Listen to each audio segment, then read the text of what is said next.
Masihkah santri sekarang mengkontekskan dirinya dalam kebudayaan lokal dalam mempelajari dan mempraktekkan Islam mereka?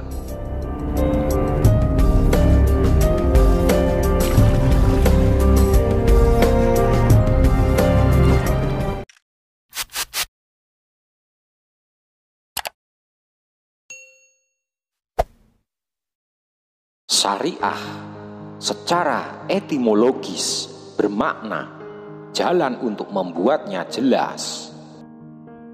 Ia sering disandingkan dengan tarekat. Yang pertama berarti hukum suci yang dipatuhi dalam kehidupan eksternal seorang muslim, the exoteric dimension. Adapun yang terakhir dipahami sebagai bagian terdalam dari Islam yang menjadi landasan seorang dalam berjalan menuju yang hakiki.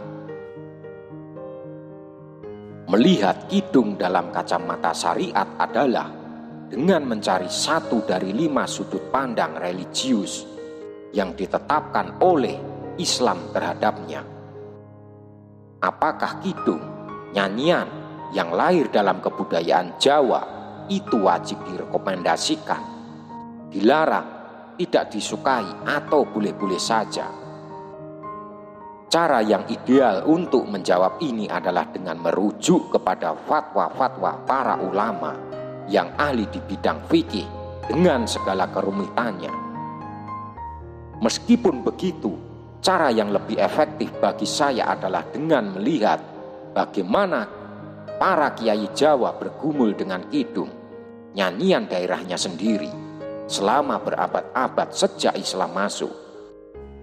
Jawabannya adalah bahwa para ulama di sana menggunakan kidung secara kreatif sebagai alat untuk mengajarkan budi pekerti luhur yang menjadi tujuan utama sang nabi.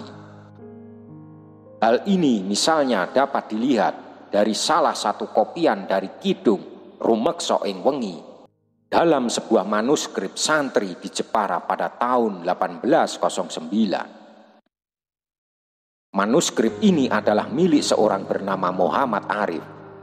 Dari keterangan yang ada di halaman 161, dapat disimpulkan bahwa dia hidup di Sendang Sari, Jepara.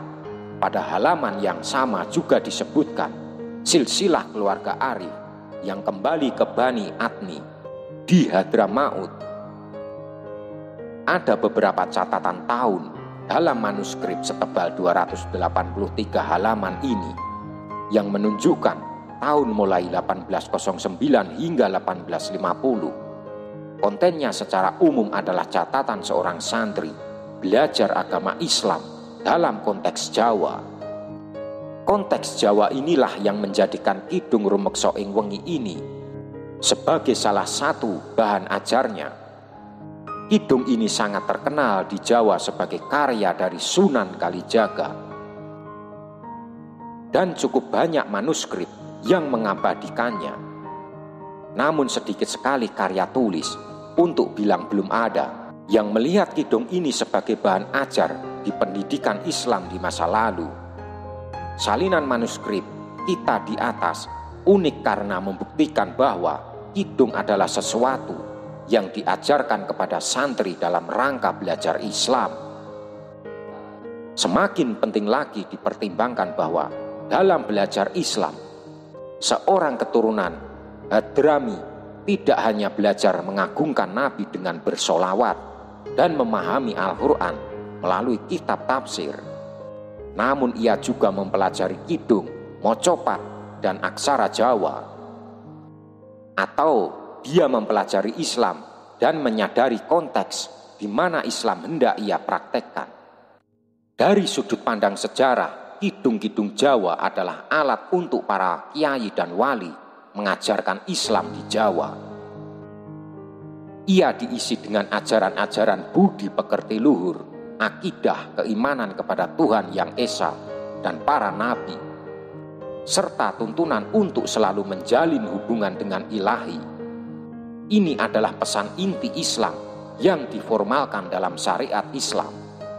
Kalau kidung-kidung itu dilarang oleh syariat Islam, tentu para kiai yang alim itu tidak akan menjadikannya bahan ajar. Namun lebih penting lagi adalah menanyakan, masihkah santri sekarang mengkontekskan dirinya dalam kebudayaan lokal dalam mempelajari dan mempraktekkan Islam mereka. Terima kasih.